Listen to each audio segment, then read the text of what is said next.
비문학 제가 말씀드렸죠. 저도 사실 지금 비문학 안 하는 게 나아요. 왜냐면 시험에 나오는 것도 아니고 그렇잖아요. 그죠? 근데 제가 굳이 비문학을 해드리는 이유는 여러분들의 미래를 봤을 때 진짜 너무 필요하기 때문에 무조건 하라고 하는 거고, 학원에도 시간의 제한이 있기 때문에 어쩔 수 없이 오늘로 마지막이에요. 이제 학기 중에 못 한단 말이에요, 이거를. 그치? 대신 숙제로 계속 내줄 거예요. 숙제를 꼭 해야 되는데 이거를 본인이 스스로 정성껏 하려는 마음이 없으면은 안 오릅니다.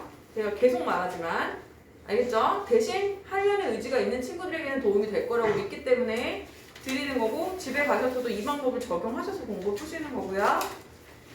자, 오늘 과학입니다. 과학이라는 거는 있잖아요, 여러분. 과학이라는 거는 어떤 그런 특징을 갖고 있을까부터 살펴볼게요. 살펴보고 지문 보면서 어떻게 풀까. 여러분이 만약에 중학생이라면 이런 방법 배울 필요 없습니다. 중학생일 때는 그냥 그 자체를 읽는 방법, 문단이라는 게 뭐고 주요 문장이라는 게 뭐고 글의 구조라는 게 어떻게 생겼고 거기까지만 하시면 되는데, 여러분이 이제 뭐니까 수험생이기 때문에 문제 접근법까지 아셔야 됩니다.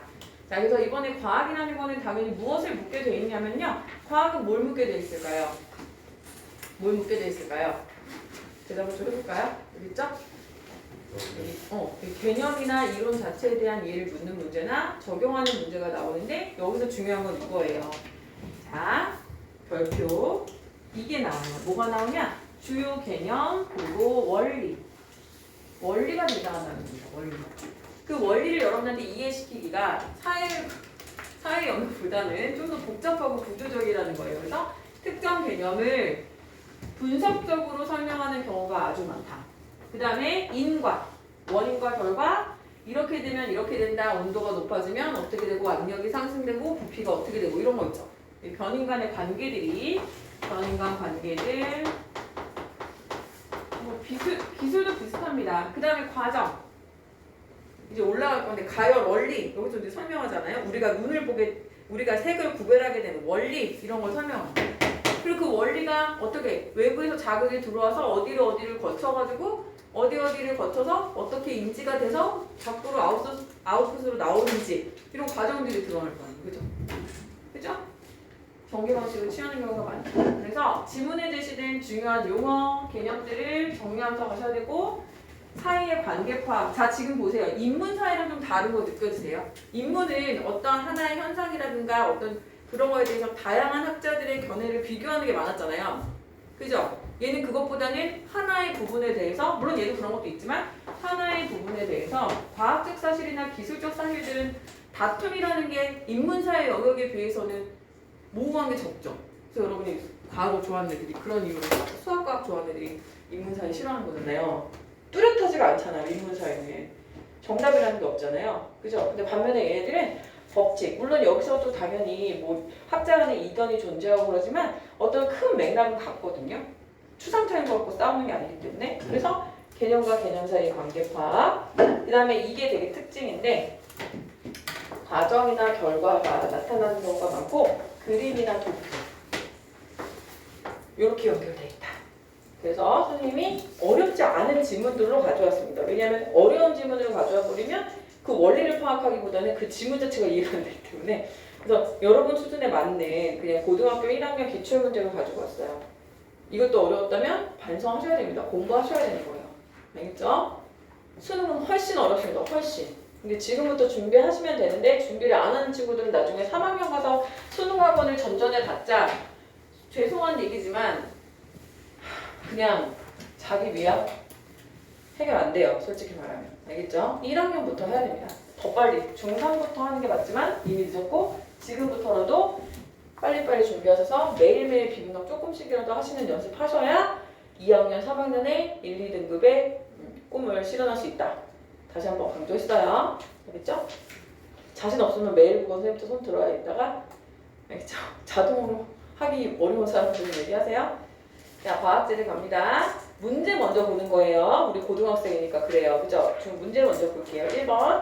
이 글의 표제와 부제로 가장 적절한 거. 우리가 문제를 분석할 때는 항상 생각해야 되는 것이 뭐냐면, 내용을 묻는 문제와 형식을 묻는 문제로 되어 있고, 자, 내용을 물어보는 문제에는 어떤 것들이 있었냐면 여러분 기억나실 거예요. 그냥 사실에 근거해서 사실적 독해라는 문제가 있었고, 여기에는 표현 표면적으로 드러나 있지만 않지만 한 번 더 내가 생각을 거쳐가지고 해야 되는 추론적인 내용을 물어보는 경우가 있습니다. 1번의 경우에는 표제와 부제라는 건 표제는 무슨 뜻일까요? 제목이잖아요. 제목. 드러나는 제목. 그죠? 그리고 그 밑에 따라오는 부제목이라는 거야. 그럼 결국은 내가 글 전체에 뭐를 알아야 되니? 결국 주제를 압축한 거 아니니? 주제 압축? 자, 우리가 두 가지를 생각해야 돼. 하나는 무엇을 물어보는 건지 판단하는 것과 하나는 그래서 어떻게 풀 것인가. 어떻게, 어떤 순서에 따라 풀 것인가. 그걸 생각해야 되는데 얘는 그러면 실시간으로 풀 수 있는 문제입니까? 아니면 다 읽어야지 풀 수 있는 문제입니까? 실시간이라 하면 문단을 끊어가면서 가자고 얘기했어요. 기억나시죠? 그렇게 해결할 수 있어요. 1문단 보고 와서 해결할 수 없죠. 얘는 전략을 짤 때 어떻게 하는 거야? 다 읽고 풀어야지 라고 생각하시는 겁니다. 처음엔 잘 안 되시면 쓰세요. 다 읽고. 전략 짜는 거야. 전략을 짜야 돼. 전략 없이 그냥 막 들어가면 안 돼요. 자, 두 번째. 윗글을 이루어 알 수 있는 내용이 아닌 것은 뭐 물어보는 문제니? 맨날 나오는 거. PPL 안 됐고. 맨날 아니야. 간접한 거 아니야. 자, 내용을 물어보는 문제고 뭐야? 내용 일치 문제 맨날 나온다고. 이거 무조건 나와요. 이거 어떻게 풀어요? 다 읽고? 아, 그렇지. 실시간 풀어가. 한 문단 읽고 와서 해결하고 한 문단 읽고 와서 해결하고. 자, 세 번째 문제입니다. 세 번째 문제. 선생님, 자, 밑줄 친 부분에, 자, 이거 여러분이 그걸 기억하셔야 돼요. 문학은 보기를 먼저 읽어야 나중에 읽어요. 먼저 읽어요. 그죠? 비문학은요. 꼭 먼저 읽어야 돼요? 그렇지 않다고 해서 힌트가 되는 게 아니야. 얘는 지금 가만히 보니까 뭐야? 내가 읽은 내용에 대해서 뭐야? 사례 적용입니다. 사례 적용. 선생님, 근데 그림이나 표 있다고 하지 않았어요?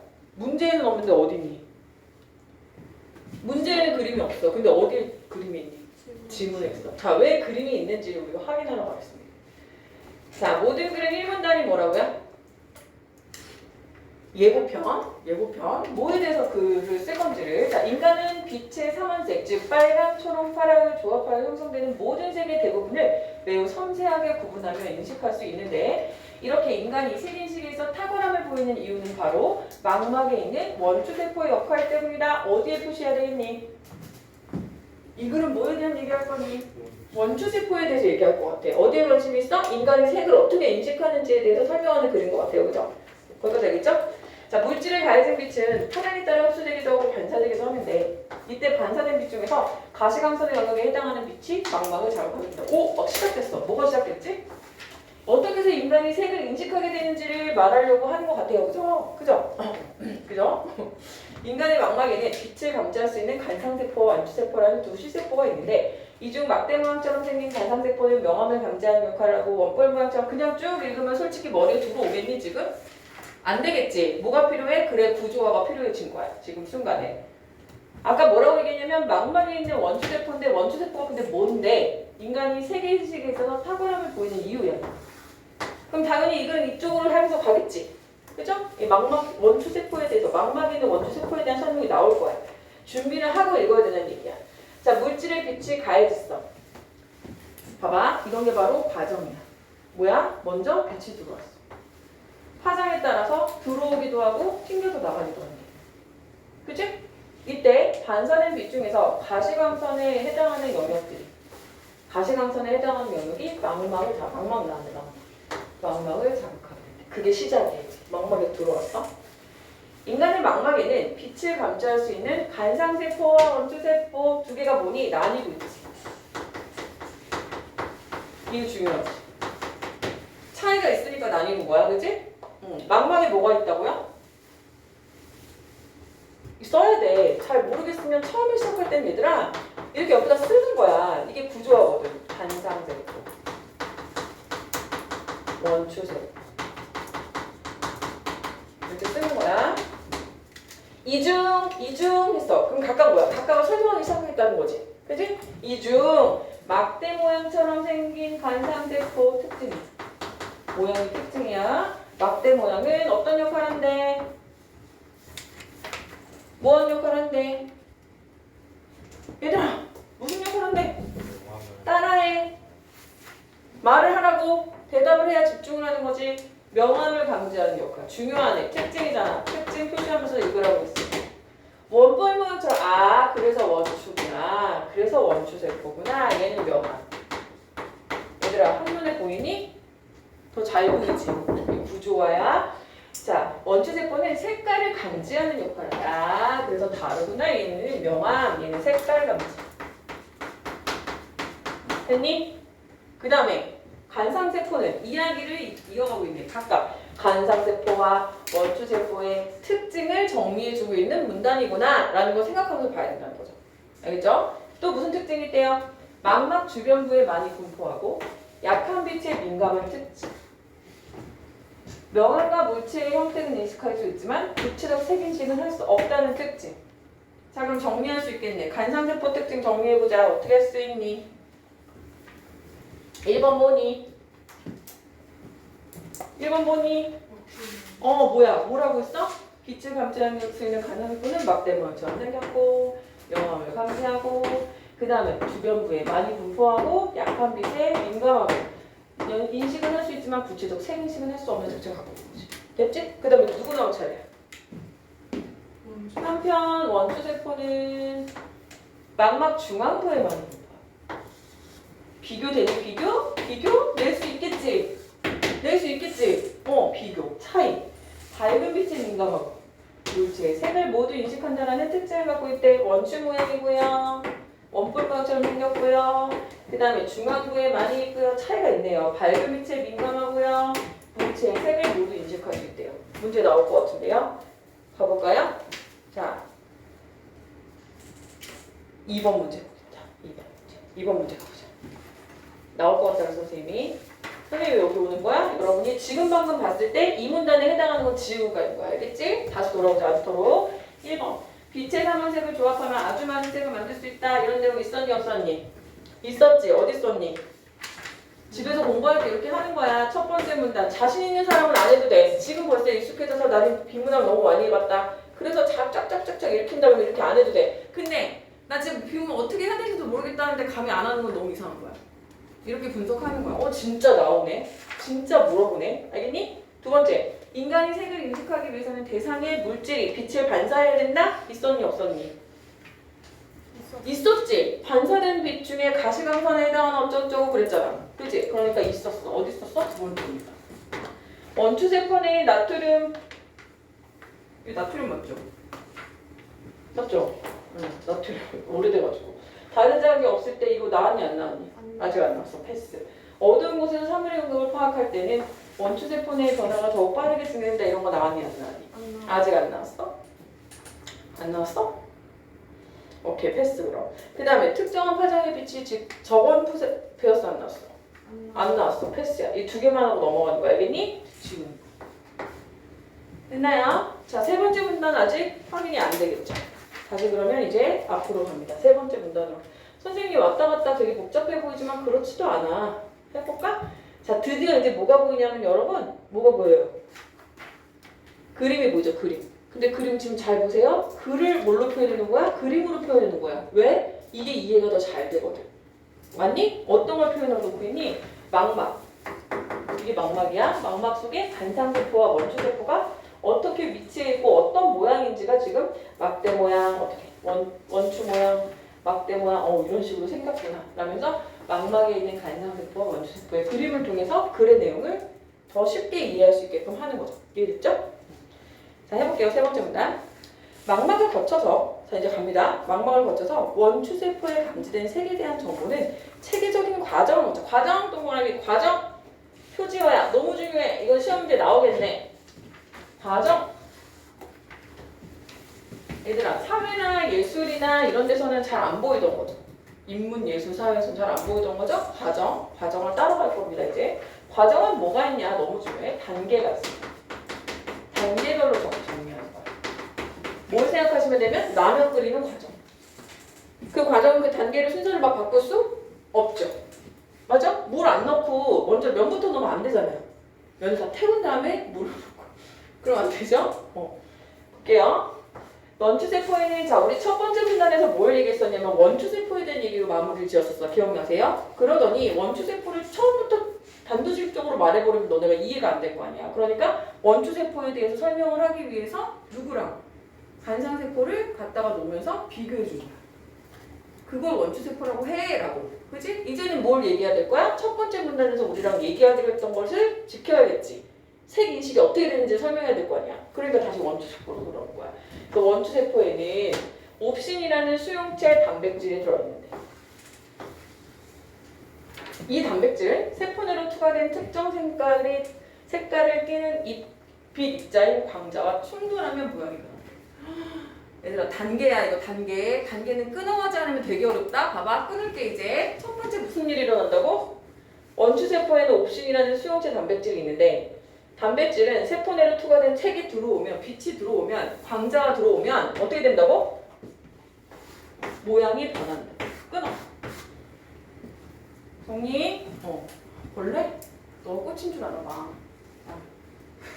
그 다음 모양이 변한 수용체 단백질 아까 뭐였어? 옵신 정리하는 거야. 근처에 있는 뭐? 지 단백질을 활성화시키고 단계 끊으면 보여요? 끊어야 돼. 과정을 활성화된 지다. 자 꼬리를 물고 있지.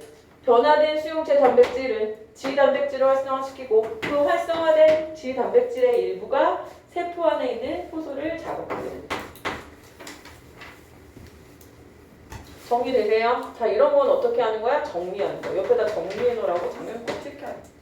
선생님이 언제 이러고 있어요? 니네 고3 수능 시험장 가서 일어나는 게 아니야? 안 보이잖아. 지금 처음에 안 보이지 이런 걸. 잘 안 들어오잖아 눈에. 그러니까 자꾸 연습해야 되는 거야. 어떻게? 이렇게 옵신이라는 수용체 단백질이 있어. 수용체 단백질 어떻게 된다고? 어떻게 된다고? 어떻게 된다고?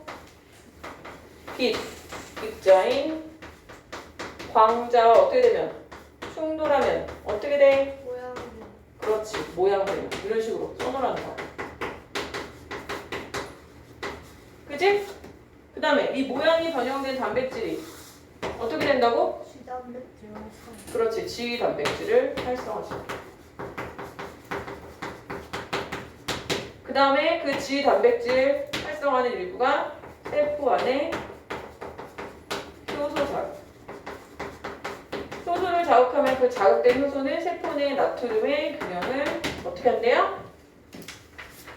무너지게 해서 세포를 나트륨 균형 파괴 해서 어떻게 한대? 세포를 흥분시킨대.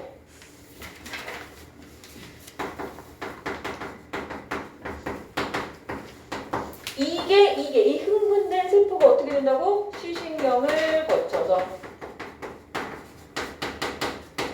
어떻게 한다고? 뇌까지 간다고. 이게 색분별의 원리라고. 됐니? 이봐 정리해놓으니까 다르지. 그치? 이거 어떻게 되는 거야? 외부에서 이제 빛이 들어오면은 뭐 안에 우리 안에 뭐가 있다고? 수용체 단백질, 옵신이라는 수용체 단백질이 있어. 들어와. 그럼 충돌이 돼. 그래서 얘가 변형이 된대. 변형이 되면 걔가 지 단백질을 자극하고 걔는 세포 안에 효소를 자극하고 효소는 나트륨의 균형을 파괴시켜서 세포들이 막 흥분해서 이걸 시신경까지 가게 한다는 거지. 됐니? 혜성아 알겠니? 혜성아 집중 안 하면 네가 매일 국어의 차은우가 되는 거 알겠지? 알겠어. 뭐 집중 못하는 사람이지. 그 집에 가면 이렇게 안 할 거거든. 얼마나 정성 들여야 되는지 알겠지? 정성 들여야 돼. 정성 들여서. 선생님 어떻게 맨날 이래요? 아니 이렇게 하다 보면 는다니까? 이렇게 해야지 나중에 잘 보이고 그러다 보면 이제 그런 순간들이 벗어나게 되는 순간이 오는 거야. 됐나요? 정리됐나요 이거? 지금? 자 그럼 이제 어떻게 몇 문단 가? 몇 문단 가? 2문단 가야지. 2문단이니까 2번 가야지. 2번에 3번 볼게. 원추세포 내의 나트륨은 다른 자극이 없으면 균형적 상태일 것이다. 맞지? 이렇게 찾는 거야. 자, 그 다음에 선생님이 아까 미안한데 3번을 자세히 읽을 필요는 없지만 살짝 봤어야 되는데 미안해. 어떻게 보면 되냐면 뭐 빨간불인지 녹색불인지 구별이 되지 않네요. 이런 말이 나오거든.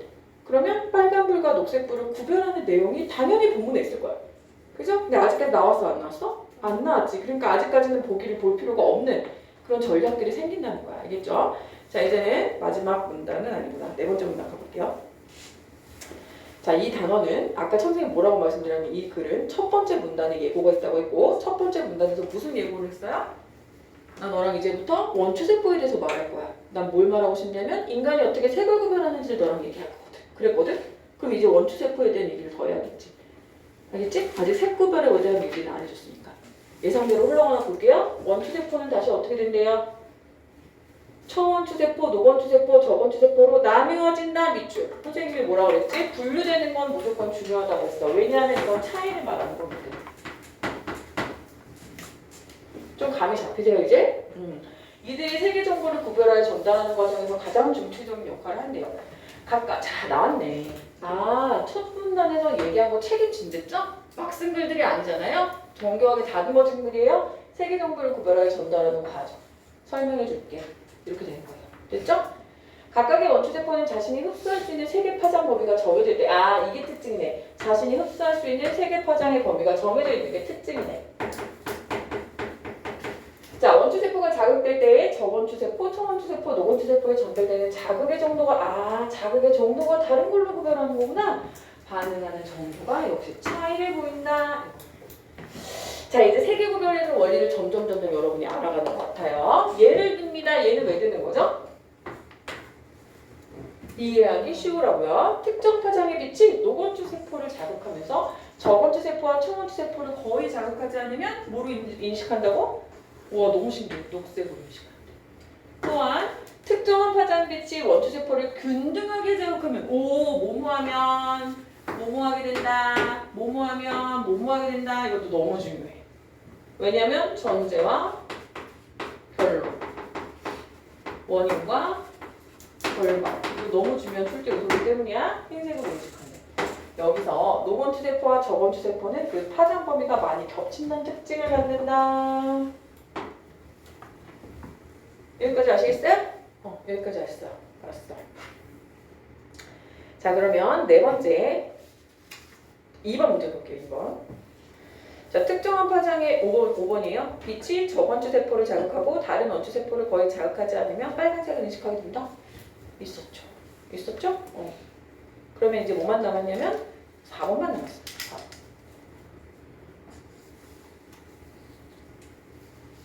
됐나요? 자, 그 다음에 아직 요거는 3번 문제는 여기 끝까지 읽고 가볼게요. 만약에 색을 감지하는 원추세포 중 하나라도 제 역할을 하지 못한다면 우리의 색상 인식 능력은 현저하게 떨어진대. 자, 나오네요. 저원추세포가 없는 사람. 이거 나오네. 특징 나오네. 이거 시험 문제겠네. 저원추세포가 없는 사람은 이거 몇 번 문제 나올 것 같아? 뭐랑 연결해야 될 것 같아? 3번 문제까지. 그리고 생각하면서 풀 수 있는 사람이 되야 된다는 거야. 자, 현격하게 떨어지는데 저원추세포가 없는 사람 청색을 인식할 수 있지만 같은 밝기의 적색과 녹색을 볼 때 노원추세포만의 자극을 받게 되기 때문에 적색과 녹색을 같은 색이나 유사한 색으로 인식하게 된다. 중요하지? 즉 우리가 무수히 많은 색들을 정상적으로 미세하게 구분하여 감지할 수 있다면 그것은 원추세포, 각각의 원추세포가 제 역할을 충분히 해주고 있음을 인식하는 것이다. 의미하는 것이다. 됐지? 1번 문단에 대한 답을 내려줬죠. 예고편이 맞았지? 자, 이제 3번 문제 풀어볼게요. 3번 문제. 선생님, 제가 얼마 전부터 사물의 색을 구별하지 못하고 있는데요. 최근 들어 신호등을 볼 때 빨간불 상태인지 녹색불 상태인지 명확하게 구분이 안 돼요. 적색과 녹색을 같은 색이나 유사한 색으로 인식하여 이 뜻이지. 연결고리가 당연히 있어. 무책임하게 내지 않아 문제를. 그러면 답 몇 번일까요? 네? 5번일까요? 자, 거기가 지금 이거는 페이크야. 맞아. 3번 아니면 5번이라고 헷갈릴 수 있을 것 같아. 자, 답은 3번이에요. 왜냐면 3번에서 뭐라고 했냐면 저원추세포에 문제가 생기면 이거 구분 못한다고 여기 명확하게 나와 있잖아. 그치? 이게 답이에요. 됐죠? 그런데 5번은 왜 헷갈리실 수 있냐면 망막에서 빛을 감지하는 과정에 문제가 생긴 거 맞잖아요? 그런데 간상세포는 아까 뭐라고 했어요? 색이랑 관련이 있다고 했어, 없다고 했어? 영암이잖아, 영암. 얘 때문에 틀린 거지. 알겠어요? 만약에 간상세포가 없다면 얘도 답이 될 수 있죠. 됐나요? 자, 이제 1번 문제만 풀면 해결입니다. 1번 문제 해볼게요. 1번 문제. 1번. 윗글의 표제와 부제로 가장 적절한 것은? 답 몇 번일까요? 1번이에요. 왜냐하면은 많은 얘기들을 하고 있지만 결론은 뭐였어요? 1번 문단에서 예고했던 원추세포에 대한 설명이잖아요. 그죠? 마지막 끝까지 그렇게 하고 있어요. 그래서 원추세포의 역할이 무엇인지를 정리하고 있습니다. 어떻게 보는지 알겠죠? 자, 정리해드리면 과학기술이라는 건 뭐가 나올 수밖에 없다? 구조, 과정, 원리를 중심으로 보는 거다. 알겠죠? 그래서 구조, 과정, 원리라는 건 여러분 과정 같은 경우는 어떻게 반드시 단계를 끊어서 본다. 그래서 문제가 어떻게 만들어지냐면 그 단계별로 특징을 물어보는 문제들이 나올 수 있어요.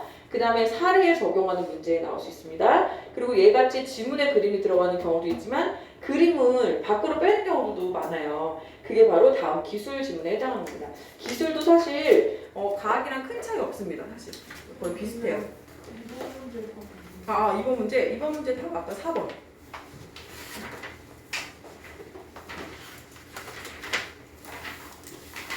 자, 어두운 곳으로 가면은 사물의 윤곽을 파악하는 것, 사물 윤곽을 파악할 때 원추세포 내의 변화가 더욱 빠르게 진행될 것이다 그랬는데 사물의 윤곽을 파악하는 건 사실 누가 저희 원추세포에 해당하는 게 아닐 뿐더러 뒤에 보면은 빛이 자극이 돼야 시신경들이 자극이 되는 거죠. 빛이 없으면 식별이 더 안 되는 거죠. 그러니까 이것만 읽어도 말이 안 되죠. 어두우면 더욱 빠르게 진행될 수가 없죠. 우리가 어두운 데서 잘 보여요? 아니죠. 말도 안 되는 거죠. 자, 이제 기술 갑니다. 기술도 그래서 비슷합니다. 이 제재는 다만 이제 소재들이 과학 분야랑 다르게 요즘 들어서는 요즘에 최첨단 기술들이 정말 많잖아요. 정보통신 기술도 그렇고 공학 기술도 그렇고 너무 많기 때문에 과학이랑 그렇게 좀 특별한 차이점은 딱히 없어요. 소재가 분야인 겁니다. 실생활과 관련 있는 기술, 사회적 관심이 높은 핵심 기술이 주로 출제되고 있어요. 요즘에 트렌드는. 그래서 여러분들 보면 얼마 전에 뭐 QR코드, 바코드, 지문인식 기술 뭐 이런 것들 나온단 말이에요. 이제 아마 자율주행 자동차 뭐 이런 거 나올 수 있겠죠? 그죠? 그 다음에 뭐 코로나 뭐 키트, 자가진단 키트에 대한 뭐 이런 걸 수도 있고 그래서 과학이랑 크게 영역이 다르지 않습니다. 비슷하죠? 핵심 기술 개념과 특징 그 다음에 여기 나오죠? 원리, 과정 똑같습니다. 그래서 과학기술은 묶어서 원리, 과정으로 이해하시면 돼요. 원리와 과정을 물어볼 거 있다. 구조, 과정, 원리 구조, 과정, 원리 그림, 도표 됐나요? 기술의 원리나 공정을 자료에 적용하는 똑같죠? 원리가 비슷합니다. 자, 이번에는 우리가 보시면 딱 보면 그래서 이게 과학인가 기술인가 좀 애매해요. 그래서 이게 과학이냐 기술이냐 묻는 문제는 안 나오니까 어떤 식으로 해결할지만 보시면 됩니다. 자, 여기 보시면은요. 기억과 니은에 대한 설명으로 적절하지 않은 것은 이렇게 되어 있어요. 그럼 기억과 니은이 뭔지 확인하겠습니다. 기억과 니은이 뭡니까? 직접 가열 방식과 유도 가열 방식. 차이. 당연히 물어보겠지. 그래서 직접 가열 방식과 유도 가열 방식의 차이를 물어보는 문제에 어떻게 해결해야 되겠니? 실시간으로 해결할 거예요. 그죠? 그다음 두 번째 바로 나왔네. 뭐 나왔니? 그림 나왔죠. 그림은 자 이렇게 이해하시면 돼요. 그림이라는 건 왜 주는 거냐면 이해를 돕기 위한 것. 그리고 글을 그림에 적용시키는 거야. 그래서 자 잊지마. 반드시 이걸 먼저 보는 거야. 뭘 먼저 보냐면 제목이라든가 여기 그림의 제목이라든가 이거 맴돌이 전류, 냄비, 교류작이나 포에 자 약속해. 이거 지문에 있어. 맹세할 수 있어. 진짜. 있을 수밖에 없어. 다시 지문에 있는 내용을 어떻게? 그림으로 표현한 거야. 그럼 니네 뭐 물어보겠니?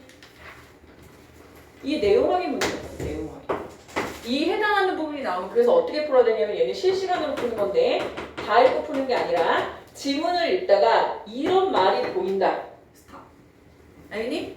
그럼 어떻게 하는 거야? 그 지문 부분과 이 그림 부분을 하나하나 대응하면서 문제 푸는 거야.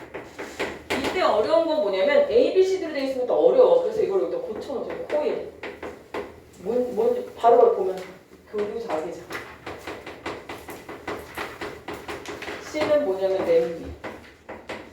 얘들아 수능 시험장 가서 일어나는 게 아니야. 니네가 지금 읽을 때 원리를 파악할 때 맴돌이 전류.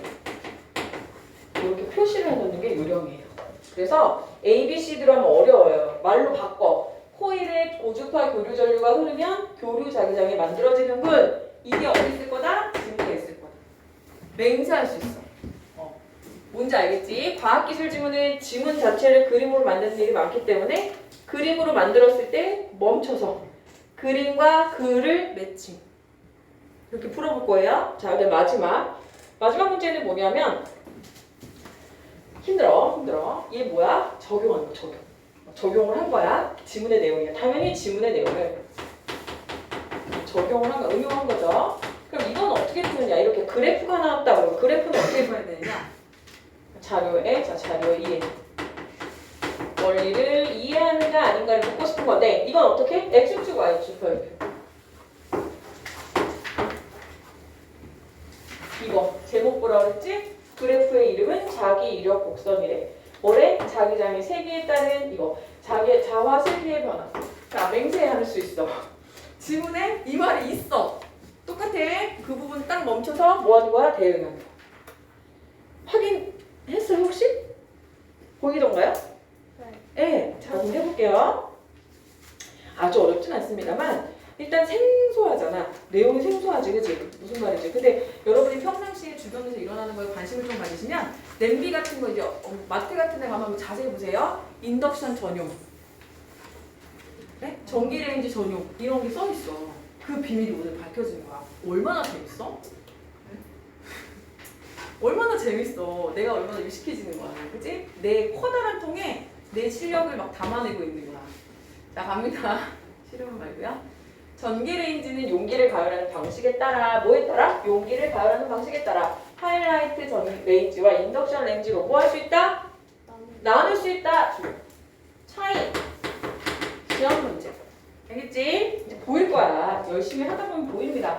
집에 가서 하세요. 하라는 대로. 자, 인덕션 레인지로 나눌 거야. 나 뭐 할 거냐면 너희들이랑 전기레인지 용기 가열 방식에 대해서 이번에 설명하려고 해요. 안 궁금하다고? 궁금해야 될걸? 이러면서. 하이라이트는 어떻게 하는 거래? 상판 자체를 가열하는 거래. 특징이지? 상판 자체를 가열. 직접 가열 방식. 됐니? 자, 인덕션 레인지는 상판을 가열하지 않고 전자기 유도 현상을 이용하는 것이 유도 가열. 전자기 유도. 나오겠네? 나오겠지? 1번 문제부터 해결해 볼 거야. 1번. 기억 니은이가 어렵잖아. 써놓는 거야. 직접 가열 방식, 유도 가열 방식. 자, 그러면 1번은 아직 안 나왔고 2번 볼까? 무엇은 상판을 가열하여 열로 음식을 조리하는 거는 누구야? 기억, 지워. 그치? 나머지는 아직 안 나왔어. 넘어올게요. 자, 하이라이트 레인지는 자, 네모칩니다. 나오겠네요. 그 문단 다음에 뭐 나오겠어요? 인덕션 레인지는 나오겠네요. 보이죠? 하이라이트 레인지는 주로 니크롬으로 만들어진 열선을 원형으로 배치하고 열선에 열을 통해 열선, 니크롬 직접 가열. 그 위에 세라믹 글라스 판을 직접 가열한대. 이렇게 발생한 열이 용기에 전달돼 음식을 조리할 수 있게 된다. 비교적 다양한 소재의 용기를 쓸 수 있지만 장점,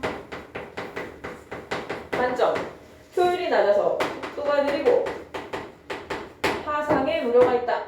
특징. 맞지? 자, 비교되는 거 또 나올 거야. 세 번째 문제. 인덕션 레인지는 표면이 세라믹 글라스판으로 되어 있고 똑같네. 그거는 그 밑에 나선형 코일을 설치했어. 나선형 코일이 있대. 전원이 켜지면 코일 고주파 전류가 흐르면서 1초에 2만 번 이상의 방향. 교류 자기장. 선생님 이거 자꾸 왜 표시하지? 도체인, 냄비, 폐회로가 생겨. 소용돌이. 그 다음 뭐라고 돼있어? 맴돌이 전류. 보이니? 왜 표시하는 거야? 어디 썼어? 이거 지금 선생님 읽은 거 다 어디 썼어? 교류자기장, 코일, 냄비, 맴돌이 전류 어디 썼어? 2번. 여기서 해결해야 되는 거야. 알겠지? 그렇게 하는 거야. 그래서 맴돌이 전류 냄비 소재에 저항이 부딪혀 있을 겁니다. 분명히 줄여 효과가 나타나고 이에 의해 냄비에 열이 발생하게 되는데 이때 맴돌이 전류의 세기는 나선형 코일에 흐르는 전류의 세기에 비례한다. 이거 다 나올 거야. 확인해볼까? 2번 1, 2번 다 볼 수 있어. 자, 그러면 1번부터 해보자. 자, 직접 가열은 유도 전류를 이용한 거니? 미나야, 직접 가열 방식은 유도 전류를 이용한 거야? 1번하고서 틀렸지? 땡 날려. 자, 그러면 니은은 유도 가열은 상판을 가열한 거니? 땡 날려. 틀렸지? 상대적으로 화생의 위험이 적니? 땡 날려. 틀렸지? 자, 빠른 시간에 용기를 가열할 수 있다고 그랬니? 아니, 니은이라고 했어. 선생님 뭐라고 했어? 두 개의 특징을 서로 바꿔가지고 문제를 내보라고 했지? 아무래도 차은우는 오늘 해성인 것 같다. 졸지 마. 졸은 거 아니야? 알았어. 정말 최원우가 되고 싶지 않은 거 보지? 왜 그러지? 됐니? 그러면 답 몇 번이야? 5번. 벌써 봐봐. 우리 지금 반도 안 읽었는데, 반 읽었는데 지금 1번 문제 해결했잖아. 이렇게 하고 가는 거야. 자, 2번 갈게요. 2번. 2번은, 자, 선생님이 말을 바꾸지 않으면 되게 어려울 거라고 했어. 자, A는 코일이 됐어. 코일에 고주파 교류 전류가 흐르면 교류 자기장이 만들어주는 군. 맞지? 오케이. 2번. 교류 자기장의 영향을 받으면 냄비에 뭐가 발생해? 맴돌이 전류가 발생하는군. 맞지? 봐봐. 선생님이 A, B, C, D로 하는 것보다 이걸 직접 말로 넣어서 하는 게 훨씬 더 헷갈리지? 그렇게 직접 넣어서 문제 풀 때 하세요. 다 쓰라는 건 아니에요. 자, 그 다음에 C 소지의 저항이 커지면 교류 자기장이 커진단 말 있니 없니? 아직 없어. 다음에 나올지 모르겠어. 패스. D의 세기는 맴돌이 전류의 세기는 흐르는 전류의 세기에 비례한다고 했어 안 했어? 했지? 했어. 맞는 말이야. 그 다음에 D에 맴돌이 전류가 흐르면 C 소재의 저항에 의해서 열이 발생한다고 했어 안 했어? 했지? 답 나왔잖아. 3번이야. 반 읽었는데 끝났어. 이렇게 돼야 돼. 다시 돌아가면 안 돼. 다시 돌아가지 않는 게 우리 비문학 목표야. 자, 그 다음에 3번만 해결하면 되는데, 그러면 이제 우리가 여태까지 이 얘기가 전혀 안 나왔으니까 3번 내용은 어디 있겠어? 당연히 4문단에 있겠지. 확인해 볼까요? 인덕션 레인지의 가열 원리는 나올 거랬잖아. 원리는 동그라미 쳐야지. 따라와야 돼. 원리. 자, 강자성체의 자기 이력 현상과 관련이 있다. 강자성체의 자기 이력 현상. 어려워. 밑단 밑줄 쳐놔. 일반적으로 물체는 자기장의 영향을 받으면 자석의 성질을 갖게 되지. 그걸 뭐라고 불러? 자화. 이렇게 자화된 물질을 뭐라 그래? 자성체라고 해. 자성체의 자화 세기는 물체에 가해진 자기장의 세기에 비례해요. 다 나왔어. 뭐가 다 나왔어? 여기 있는 말이 다 나왔잖아 이제. 그러면 이 문제는 뭘로 해결하는 거다? 스탑하고 3문단이랑 합의를 보는 거야 이제. 대응을 하는 거야. 과학은 이렇게 안 하면 못 풀어. 너무 어려워. 무슨 말인지 알겠지? 끝까지 다 읽고 이걸 가잖아? 무슨 말인지 하나도 몰라. 그리고 또 가도 다시 와야 돼. 알겠지? 끊어가는 거야. 처음에 전략을 잘 짜야 돼. 끊어가는 거야. 여기서 이제 이런 말이 나왔으니까 얘랑 얘기할 거야 이제. 됐니? 자화세기는 물체에 가해준 자기장에 비례한대. 오, 그럴 수 있겠네. 지금 뭐가 나왔어? 자기장에 비례한대. 자화의 세기는. 얘가 세지면 얘도 세진대. 세지네? 그치? 점점 세지고 있어. 근데 계속 가? 계속 하진 않네? 멈추네? 그 말이 있을 거야. 볼까요? 나오죠? 자성체의 자화의 세기는 그렇게 비례를 하는데 일정 값 이상으로 더 이상 커지지 않는데 뭐라 그래? 그걸 뭐라 그래? 더 이상 커지지 않는 걸 자기 포화 상태. 써놓는 거야. 선생님 매치하기로 했잖아. 그치? 매치해보는 거야. 자, 이때 물체에 가해준 자기장의 세기를 줄이면 당연히 줄이면 자기장의 세기를 줄이면 이거 줄이는 거지. 이게 줄이면이지. 자기장의 세기도 점점 자화의 세기도 점점 줄어들기 시작하면 외부의 자기장이 사라지면 자석의 성질도 사라진다. 이게 일반적이야. 그치? 그런데 중요해. 그런데 얘는 이름이 다르네. 일반적인 자성체들은 자기의 전력이 자기장의 세기가 줄어들면 점점 내려가다가 어디로 가야 돼? 0에 수렴해야 되는 거야. 그치? 외부 자기장이 사라지면 얘도 사라지게 돼 있는데 그런 애가 아닌 애가 있어. 누구냐면 걔 이름이 강자성체. 느껴지니? 너무 강한 거지. 차이가 있는 거야. 괜히 나온 게 아니겠지? 자, 그런데 강자성체의 경우에는 외부 자기장의 세기가 줄어도 상대적으로 천천히 줄어들게는 되지만 사라져도 어떻대? 완전히 사라지는 0이 되는 게 아니라 어느 정도 자화된 상태를 유지한다 라고 돼 있어. 맞지? 그걸 우리가 뭐라고 한대? 자기 이력 상태. 얘만 가지고 있어. 외부 자극이 사라져도 외부의 전력이 사라져도 일정 부분 유지. 이런 특징 갖고 있는 애를 뭐라고 불러? 강자성체라고 불러. 됐니? 자, 자성체에 남아있는 자화의 세기를 뭐라고 불러? 잔류자기. 이런 개념들 정리해놔야 돼. 그리고 자, 끊어보세요. 거기까지 끊어보세요. 그리고 처음에 가해준 외부 자기장이 역방향으로 일정 세기의 자기장을 가해주면 자, 여기 봐. 역방향은 여기겠지. 이게 역방향이지. 그렇게 해야만 0이 되는 순간이 생기는 거야. 가지고 있다가 반대로 막 뺏어오는 거지. 뺏어와야 그때 0이 되는 거야. 그러면 힌트. AB라는 애들은 둘 다 그냥 자성체야, 강자성체야? 얘네 강자성체지. 왜? 왜 자성체는 원래 외부의 자기장 세기가 0이 되면 얘도 0이 돼야 돼. 근데 얘는 0이 아니고 이런 데가 있잖아. 그렇지? 남아있는 거야. 역방향으로 줘야 이렇게 그나마 0이 되는 거야. 됐죠? 그런 말이야. 됐니?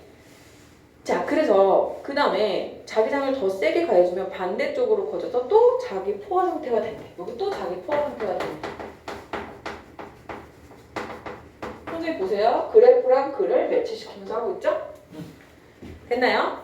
자, 이러한 과정을 반복하면 자기장의 세기들은 자와의 세기는 일정한 곡선을 그리게 되는데 이것을 자기 이력 곡선이라고 한대.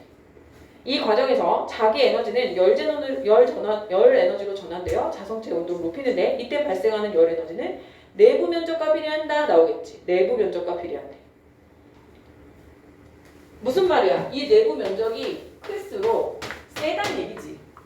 세단 얘기야. 그럼 A 물체와 B 물체 당연히 비교하는 거 나오겠지. 어떤 게 열 효율이 높겠어? A가 더 높겠지. 그런 말 있겠지. 있을걸? 자, 그 다음에 마지막. 자, 그 다음에 만약 인덕션에 사용하는 냄비 소재가 강자성체인 경우 이러한 자기 이력 현상으로 인해 냄비가 추가로 열을 발생시키게 된다는 거예요. 선생님이 지금 괜히 하는 게 아니라 여기 있는 내용을 가지고 이걸 만들었을 거란 말이지. 그치? 그 다음 해볼게요. 1번. 외부 자기장이 사라져도 자석의 성질을 지닌다는 점에서 A, B 모두 다 인덕션 렌즈. 인덕션 렌즈 뭐로 쓰라고 했어? 강자성체 하게 된다고 했지. 강자성체. 맞지? A 소재의 용기 외부에 가해지는 자기장의 세기가 커질수록 발생하는 열의 에너지 크기는 계속 증가하겠군. 아니라고 그랬지. 자기장의 세기가 커져도 자와의 세기는 일정 부분이 되면 포화 상태가 돼서 멈춘다고 했어. 그러니까 틀린다. 그죠? 2번이야. 답이 2번이야. 인덕션 렌즈의 전원을 차단했어. 이건 뜻이 무슨 뜻이야? 자기장의 전원이 0이 됐다라는 얘기지. 그죠? 전원을 차단해도 A 소재의 용기가 B 소재의 용기보다 잔류 세기가 커 작아? 커 작아? 더 크지. 0일 때 A는 잔류가 더 많이 돼 있지. 얘는 여기밖에 없고 얘는 여기가 있어. 됐죠? 그 다음 용기의 잔류자기를 제거하기 위해서는 B보다는 A에 더 큰 힘을 줘야 된다. 당연한 거 아니야? 0을 만들기 위해서는 얘는 요만큼만 주면 되는데 얘는 역방향으로 이만큼을 줘야 돼. 그만큼 강한 존재인 거야. B 용기 소재는 B 소재의 용기는 A 소재의 용기보다 자기장의 변화에 따라 발생하는 열 에너지가 적겠죠. 왜? 면적이 적잖아요. 더 약한 애가 얘는. 마지막. 그래서 다 끝났어. 모든 문제 다 풀었어. 다 풀었잖아 지금. 다 안 읽어주는데 다 풀었지. 이렇게 돼야 돼. 이러한 가열 방식 때문에 인덕션 렌즈는 음식 조리에 필요한 열을 낼 수 있도록 소재의 저항이 크면서 강자성체인 용기를 사용하게 된다는. 그래서 마트에 가면 인덕션 전용 렌즈가 따로 있는 겁니다. 인덕션 사용 불가인 렌즈가 있는 거고 이제 알겠지?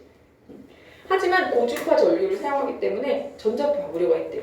그래도 열 효율이 높아서 순식간에 에너지가 가열되고 상대적으로 빠르게 음식을 조리할 수 있고 무엇보다 상판이 직접 가열되지 않기 때문에 화재의 가능성이 매우 낮고 피해가 없다. 화상 피해 같은 게 없죠. 화재 같은 게 발생될 가능성이 거의 없죠. 그런 장점이 있대요. 됐어요? 어떻게 접근할지 알겠어요? 자, 이거 한 번 한다고 해도 되는 거 아니에요? 잘 안 되시면 집에 가서 영상 다시 보시고 또 과학지문 풀어보고 그런 노력들을 하셔야만 발전이 있습니다. 알겠죠? 잠깐 쉬었다가 이제 반동교복 할게요. 반동교복 안 갖고 온 사람? 아예 못 받았니? 알았어. 또 없는 사람 지금 말해요.